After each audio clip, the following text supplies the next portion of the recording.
E aí, bora ganhar dinheiro? Olá! Hoje a gente vai mergulhar numa ideia que, olha, pode soar um pouco diferente do habitual. Aquela noção de que ter um emprego, carteira assinada, salário certinho, que isso seria o caminho para construir riqueza. Nossa conversa vai girar em torno das ideias de uma fonte específica, a transcrição de um vídeo do Gustavo Cerbasi, e ele argumenta justamente o contrário, sabe? Que depender só do salário, bem, talvez não seja o jeito de enriquecer. O nosso objetivo aqui é explorar essa perspectiva que o material traz, entender como essa análise específica vê essa relação entre trabalhar para alguém, receber salário e de fato acumular patrimônio. É um olhar que, nossa, pode gerar umas boas reflexões sobre o papel do trabalho nas nossas finanças. E a ideia central, que já vou adiantando, é bem direta. Talvez o salário não seja bem uma renda para acumular, mas sim uma espécie de indenização pelo tempo que a gente dedica para o empregador. Ok, vamos tentar desempacotar isso. Então, para começar, qual é o argumento principal que essa fonte usa para dizer que só o salário não leva à riqueza? Bom, a base do que está descrito ali é a dinâmica que ele considera fundamental no capitalismo, né? Quem tem o capital pensa no dono da empresa, contrata a força de trabalho de quem não tem, o empregado. Para quê? Para fazer esse capital crescer, se multiplicar. Em troca do tempo, da energia, da experiência que o trabalhador investe, ele recebe uma parte do valor que ajudou a gerar. Essa parte é o salário. A lógica que ele expõe é que a maior fatia do bolo, sabe? O lucro principal que vem desse trabalho geralmente fica com o dono do capital.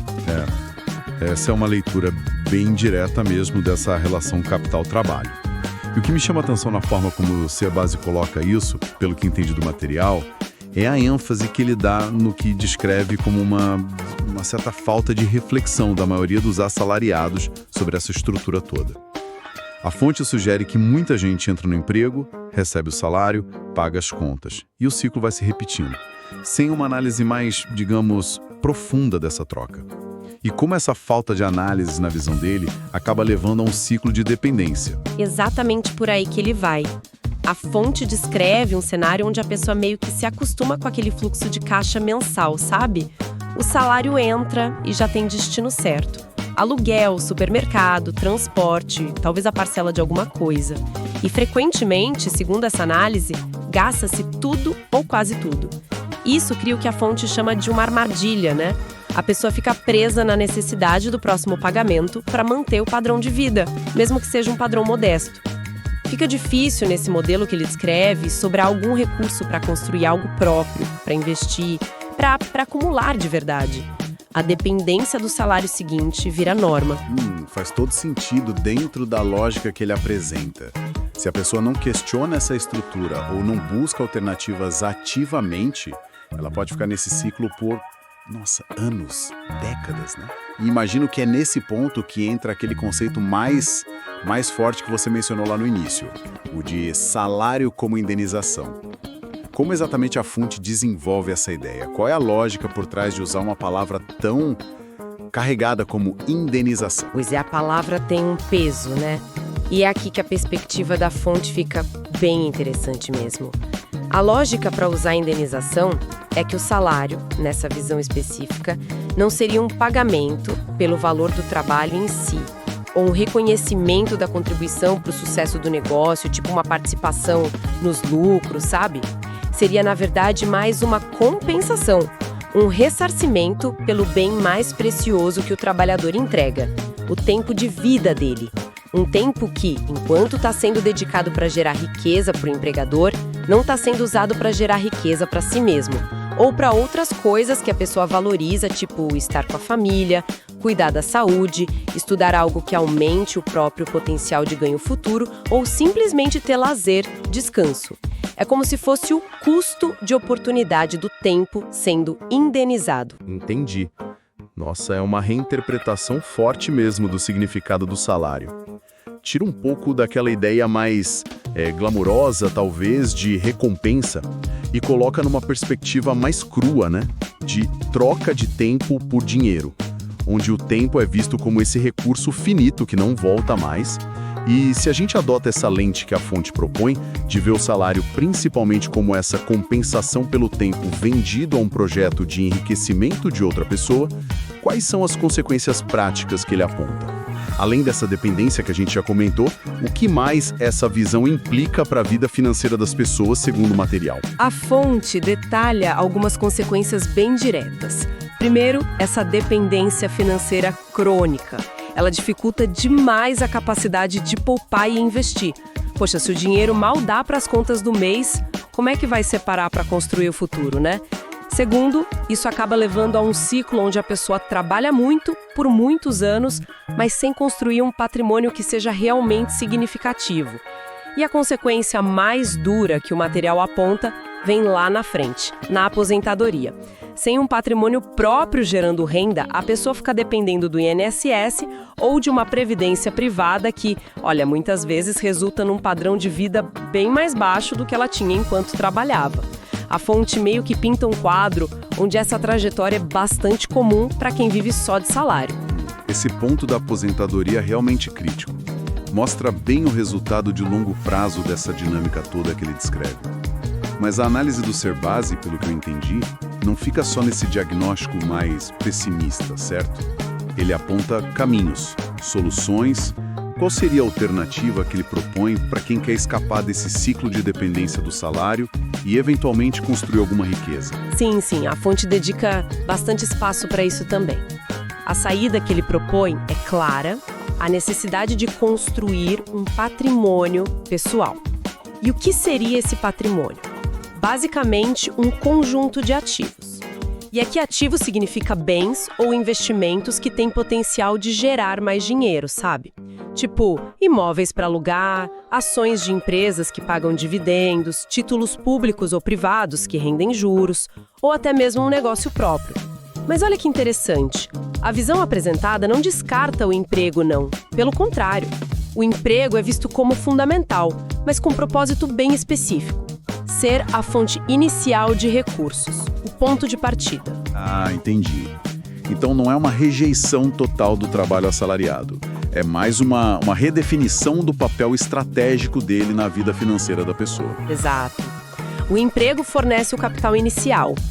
O passo que ele considera crucial, segundo a fonte, é usar uma parte do dinheiro que entra pelo salário não para o consumo imediato, mas para um projeto consistente de acumulação, de longo prazo. Isso envolve ter disciplina para poupar um percentual fixo todo mês, sabe, chova ou faça sol, e direcionar essa poupança para investimentos que façam o dinheiro crescer com o tempo. O objetivo final que ele descreve é inverter a lógica. Em vez de dedicar a maior parte do tempo produtivo para gerar riqueza para o patrão, chegar num ponto onde você pode dedicar mais tempo para o crescimento da sua própria riqueza. Seja gerenciando seus investimentos financeiros, seja tocando um negócio seu. Compreendi a trajetória. Começa com o salário sendo uma ferramenta, mas o foco vai mudando para a construção de ativos. Ativos que gerem renda passiva ou lucro empresarial. Imagino que isso exija mais do que só ações práticas, né? Tipo, guardar dinheiro e investir. A fonte fala sobre uma mudança de mentalidade que seria necessária para colocar isso em prática. Com certeza. Se a gente conecta isso ao quadro geral que a fonte desenha, essa solução prática está totalmente ligada a uma virada de chave mental. O Serbasi sugere, lá no material, uma inversão na percepção sobre o dinheiro que entra na nossa conta. É começar a enxergar os rendimentos dos investimentos, juros, dividendos, os lucros do negócio como a verdadeira renda, aquela que efetivamente aumenta o seu patrimônio pessoal. Enquanto isso, o salário passa a ser visto mais por aquela ótica da indenização pelo tempo que você dedica trabalhando para outros. A ideia central é essa: colocar o dinheiro para trabalhar por você e não o contrário, você trabalhando sem parar pelo dinheiro só para cobrir as despesas do mês.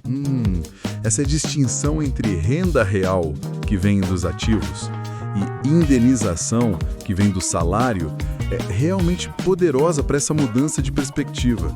E é interessante como a fonte parece enquadrar um enriquecimento não como algo que depende só de sorte ou de herança, ou de ganhar na loteria, mas sim como uma escolha. Essa ideia de escolha parece ser forte no material, não é? Como ele conecta essa escolha com essa mudança de mentalidade sobre o que é renda de verdade e as ações concretas que a pessoa precisa tomar? Sim, a palavra escolha aparece mesmo como um elemento central na argumentação dele. Mas não é uma escolha, assim, no vácuo, claro. É apresentada como uma decisão consciente de adotar uma postura diferente em relação ao dinheiro e ao tempo. Uma escolha que, segundo a fonte, exige ações bem concretas e disciplina contínua. Primeiro, organizar as finanças pessoais. Saber exatamente para onde está indo cada centavo. Isso é básico. Segundo, definir metas claras de poupança e de investimento. Onde você quer chegar? Terceiro, buscar conhecimento. Entender como investir de forma adequada para os seus objetivos e para o seu perfil de risco. Não dá para sair investindo de qualquer jeito. E talvez o mais importante, começar a agir, mesmo que seja com pouco dinheiro. A fonte enfatiza muito que a consistência é mais importante que o valor inicial. É a escolha de priorizar essa construção de patrimônio, mesmo com as dificuldades do dia a dia. É uma decisão ativa. Faz sentido. A escolha, então, reside nessa decisão de priorizar essa construção, apesar das dificuldades. Começando pequeno, talvez, mas com método, com constância. Não é que ignora os desafios, mas propõe um foco diferente, uma direção. E qual é a mensagem final, assim? O encorajamento que a fonte deixa para quem ouve essa análise e talvez se sinta um pouco, abalado por essa visão do salário como indenização. Olha, o encorajamento final e que permeia toda a argumentação dele é justamente a importância de tomar as rédeas da própria vida financeira, começando pela organização.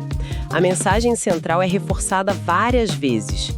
A gente não deve trabalhar pelo dinheiro naquele sentido de ficar preso nesse ciclo de ganhar, gastar, depender. O objetivo que ele propõe é fazer o dinheiro trabalhar a favor dos nossos próprios sonhos, dos nossos objetivos de longo prazo, construindo essa base de ativos. Então, o que tudo isso significa no fim das contas? Para quem está pensando sobre carreira, sobre o futuro financeiro, a perspectiva que o Serbase traz nesse material analisado oferece um ângulo bem provocador. Ver o salário como essa compensação pelo tempo e focar na construção ativa de patrimônio pode ser um chamado a uma abordagem mais estratégica, sabe? Talvez menos passiva em relação às finanças e ao próprio trabalho. Então, para a gente recapitular rapidinho a nossa exploração de hoje, a gente mergulhou na perspectiva apresentada na transcrição do vídeo do Gustavo Serbase, uma perspectiva que desafia de frente a ideia de que o emprego assalariado, por si só, leva à riqueza. A visão central é que, na dinâmica econômica que ele descreve, o trabalho para um empregador serve primariamente para multiplicar o capital dele. A construção de riqueza individual de verdade, segundo essa fonte, requer uma estratégia deliberada, consciente, de criar um patrimônio pessoal, aqueles ativos que geram renda ou lucros independentemente do salário. E o conceito-chave que talvez melhor resuma essa visão é essa redefinição do salário. Não como a renda principal para enriquecer, mas como uma indenização pelo tempo de vida que a gente dedica para gerar riqueza para outras pessoas. Exato. E pegando o gancho justamente dessa ideia forte, de salário como indenização pelo tempo. Fica aqui uma provocação final para a gente pensar, inspirada diretamente por essa análise que fizemos. Se a gente passar a encarar o nosso tempo, não apenas como horas que trocamos por um salário, mas como nosso ativo mais fundamental e finito, que não volta mais, como será que isso poderia redefinir o valor que a gente atribui a ele? Ao nosso tempo. Que decisões diferentes sobre carreira, sobre como usamos nossas horas fora do trabalho ou até mesmo sobre como a gente negocia um salário? Que decisões poderiam surgir se a gente visse o tempo não só como horas trabalhadas, mas como o principal capital que a gente tem para investir? Para investir na construção da nossa própria segurança financeira e na realização dos nossos objetivos. Pensar no tempo como uma matéria-prima essencial para a criação de riqueza pessoal. Talvez essa seja a grande virada de chave proposta nas entrelinhas dessa fonte. Fica aí a reflexão. Gostou do episódio? Aproveita para curtir e se inscrever no canal. E compartilha com aquela pessoa que também está precisando ganhar dinheiro.